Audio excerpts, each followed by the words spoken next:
तो सीता जी कहती हैं राम ही केवल प्रेम प्यारा। वो ज्ञानी जो हैं उनमें ज्ञान तो बहुत है लेकिन प्रेम नहीं है उनके अंदर। और राम जो मेरी तरफ को टेढ़ी निगाह करके देख रहे हैं इसीलिए देख रहे हैं, ज्ञानी की तरफ तो नहीं देख रहे, वो मेरी तरफ को तिरछी निगाह से देख रहे हैं। और विलोचन लाल लाल लाल निगाहें है प्यार की भरी हुई। तो कहते हैं जहाँ प्यार है वहीं राम है, जहाँ प्यार नहीं है इसलिए तर्क से राम को मत खोजो। बड़े बड़े ग्रंथ तर्क के उनसे नाम राम नहीं मिलेंगे, राम प्रेम से मिलेंगे।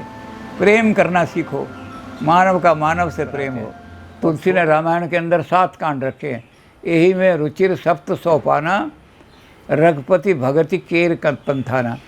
7 कांड में रामायण बना रहा हूँ मैं, और 7ों के सानों सीढ़ियाँ हैं, ये पौड़ियाँ हैं, सोपान हैं। किस काज के? रघुपति भगति, भगवान की भक्ति प्राप्त करने के ये 7 सीढ़ियाँ हैं। इसमें से किसी भी सीढ़ी पर चढ़ जाना, आप भगवान के पास पहुँच जाओगे। और ऐसे ही उन्होंने कहा कि मैंने इस अपने ग्रंथ को मानसरोवर बनाया है, तो 4 घाट बना रहा हूँ मैं।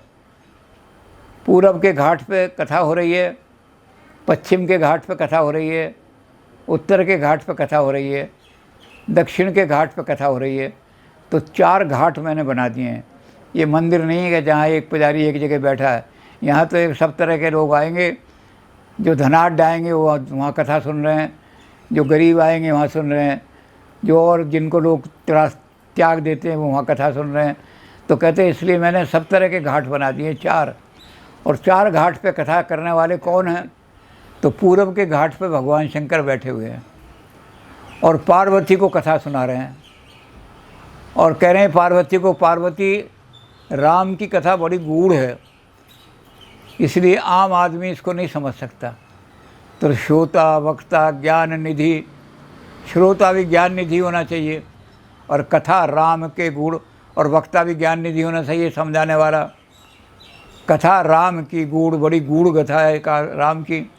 तो किमी समझे मति मंद नर, जिनकी बुद्धि छोटी है वो इसको नहीं समझ पाएंगे। कलिमल और उसके बाद कली के जो दोष हैं, उन दोषों में जो ग्रस्त हैं वो तो बिल्कुल ही नहीं समझ पाएंगे। इसलिए तुम मेरे घाट पे आके बैठो, तो इस घाट पे तुम्हारे लिए कथा सुनाऊंगा मैं। तो जो सिद्धांत पक्ष हैं रामायण के, रामचरितमानस के, जहाँ जहाँ सिद्धांत पक्ष आएगा समझ रहे वो भगवान शंकर बोल रहे हैं, सिद्धांत पक्ष वहाँ आ जाएगा। अब दूसरा पक्ष जो है, दूसरी जगह कौन बैठे हैं? दूसरी जगह बैठे हुए हैं भरद्वाज जी, और भरद्वाज जी को कथा सुनाने के लिए याज्ञवल्क्य ऋषि जी बैठ रहे हैं। याज्ञवल्क्य जो प्रयाग में बहुत बड़ा कुंभ लगा, और याज्ञवल्क्य जी आ गए, तो कुंभ के बाद लोग तो चले गए, मकर मास माघ मास में वहाँ सारे लोग पहुँचते हैं, पर उन्होंने याज्ञवल्क्य जी को रोक लिया, और याज्ञवल्क्य जी से कहा कि सारे महीने लोग राम राम का नाम लेते रहे, तो राम कवन में पूछूं तो ही, राम है कौन? कहो बुझाए कृपा निधि मोही। जो बुद्धि के द्वारा राम को समझना चाहते हैं, तर्क के द्वारा, वो कहते समझाओ मुझे, है कौन राम? तो याज्ञवल्क्य जी ने कहा कि 1 महीने यहाँ लोग बैठे रहे, राम नाम कल्पवास यहीं होता है प्रयाग में, और कल्पवास में 1 महीना लोग वहीं रुकते हैं, लाखों लोग, तुम्हारी समझ में नहीं आया राम कौन है? तो कहने लगे मेरी तो एक ही चीज़ समझ में आई। उन्होंने क्या कि एक राम अवधेश कुमारा, एक राम है वो राजा दशरथ का बेटा है। तासु चरित विदित संसारा, उसकी कथा तो दुनिया जानती है, रामलीला होती है उसमें देख लेते हैं। और कहते हैं वो कथा क्या है, वो तो इतनी बड़ी कथा करते हैं लोग, 6-6 दिन रामलीला करते हैं। मैं तो 2 अक्षरों में उसको कहूँ, नारी विरह दुख लहे अपारा। औरत के विरह में रोते फिरे, भयो रो शरण रावण मारा। एक दिन क्रोध आ गया तो जाके रावण को कत्ल कर दिया। तो कहते हैं राम वही है क्या? तो सोई राम की अपर कोई, जा सुबजत त्रिपुरार।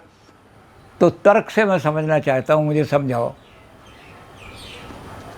तो जहाँ तर्क की बातें आएंगी रामचरितमानस के अंदर, वो समझ लो भरद्वाज जी और याज्ञवल्क्य जी बोल रहे हैं।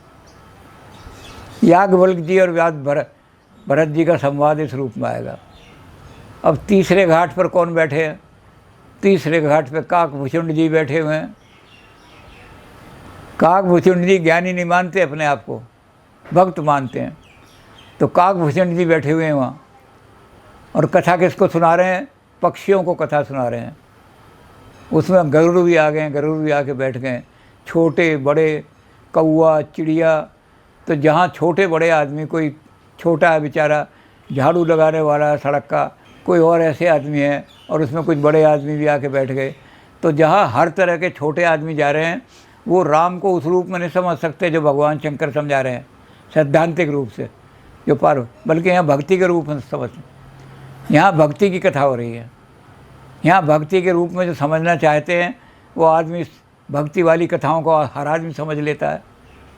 तो इसलिए वहाँ पर जाकर के जो बैठेंगे आदमी, वो काकभूषण जी सुनाने वाले हैं वो भी भक्त हैं, और जो सुनने वाले हैं वो भी बड़े सादा सादा आदमी सादा। अब भक्ति वाले ये नहीं कहते कि राम कवन में कौन, राम है कौन जिसकी लोग पूजा कर रहे हैं, वो ये नहीं कहते। वो तो कहते हैं कि शीश जटा और बाहु विशाल, विरोचन लाल, तिरछी सी भौं है। सीता जी बैठी हैं जंगल में और राम पास में खड़े हैं। तो जंगल वनवासी औरतें जो आती हैं, पढ़ी लिखी तो है नहीं बेचारी, वो हाथ जोड़ करके पहले सीता जी से कहते हैं, विलग न माने जान गंवारी, हम गंवारी हैं, गाँव की हैं, अगर हम कोई उल्टी सीधी बात पूछ रहे तो बुरा मत मानिए सीता। तो सीता ने कहा नहीं, मैं तो जानती हूँ तुम बड़ी सीधी सादी और भोली भाली औरत हो, बोलो। उसने कहा कि शीश जटा, इसकी लंबी लंबी जटा है, और बाहु विशाल, बड़ी बड़ी बाहु है इसकी, विलोचन लाल, लाल लाल इसके नेत्र हैं। ऐसे नेत्र हैं जो प्यार से भरे हुए होते हैं, लाल हो जाते हैं उसमें, और तिरछी सी भौं है, और टेढ़ी आँख करके तेरी तरफ देख रहा है। तो पूछत ग्राम बधू सियासो सखी, सामरो सो रवि रावरो, रावरो को है, ये सांवला सांवला सा जो है ये तेरा क्या लगता है? तो वो औरतें जो भक्ति मार्ग की, वो भक्ति से पूछ रही हैं, सीता जी भक्ति है। तो वो ये कह रही हैं कि उधर तो ज्ञानी आदमी कहते हैं, जो ज्ञानी आदमी है वही ब्रह्म को प्राप्त करता है, और ये तू भक्ति मार्गी है, तो ये भक्ति से राम का क्या रिश्ता है? ये तेरी तरफ को टेढ़ी निगाह करके क्यों देख रहा है, इतने प्यार से क्यों देख रहा है? तो सीता जी कहती हैं, राम ही केवल प्रेम प्यारा।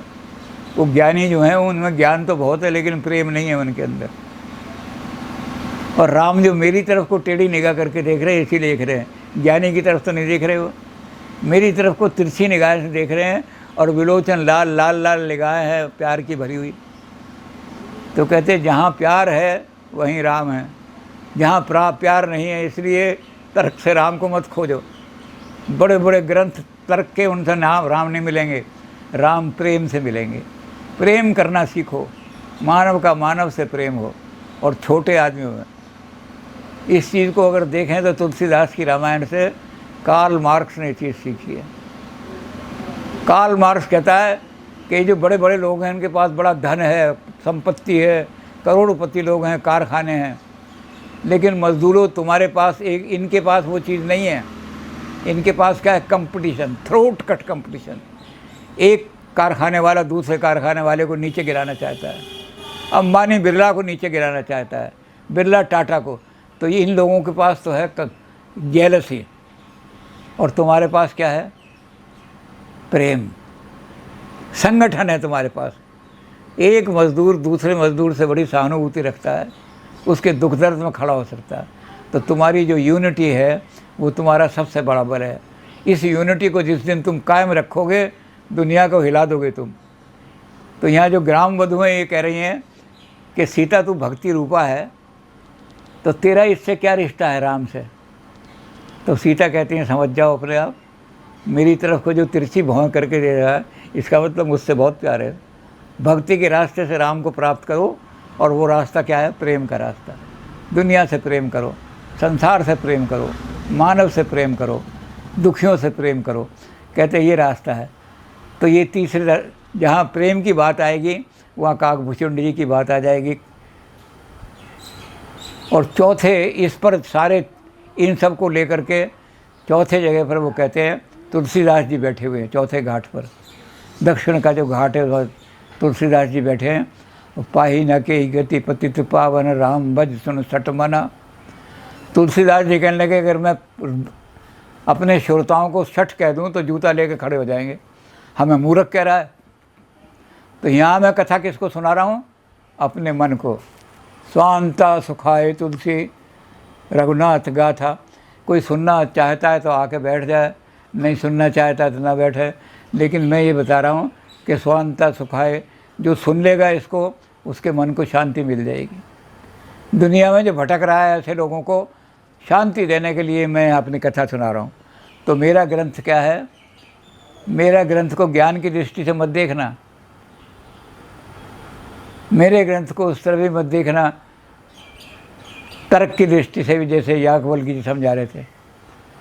मेरे ग्रंथ को इस दृष्टि से देखना कि किसी तरह का भी दुख हो, मन अशांत हो, तो मैं उनको कथा सुना रहा हूँ जिनका मन अशांत है, कि स्वांता सुखाए तुलसी रघुनाथ गाथा।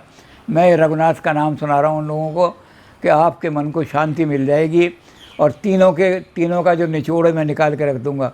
जो ज्ञानी लोग हैं इस ग्रंथ में से ज्ञान पढ़ लेना, जो तर्क से समझना चाहते हैं वो याज्ञवल्क्य जी का समझ लेना, जो भक्ति से समझना चाहते हैं वो काकभूषण जी को देख लेना, और जो अपने मन को शांति देना चाहते हैं वो मेरे पास आ जाएं, और मेरे पास आकर के उनको बड़ी शांति मिल जाएगी, आशा मिल जाएगी, निराशा से छूट जाएंगे वो। तो तुलसी ने 4 घाट 4 तरह के बनाए हैं। संसार में 4 ही तरह के लोग होते हैं। तो तुलसीदास जी एक एक पद पर एक एक ग्रंथि को खोलते जा रहे हैं। तुलसी की दर्शन में यही, तुलसी की रामायण में यही दार्शनिकता है कि तुलसीदास जी उदाहरण दे दे करके सारी ग्रंथि, चाहे वो ऐतिहासिक ग्रंथि हो चाहे वो सामाजिक ग्रंथि हो, उन्हें सबको खोलते चले जा रहे हैं तुलसी।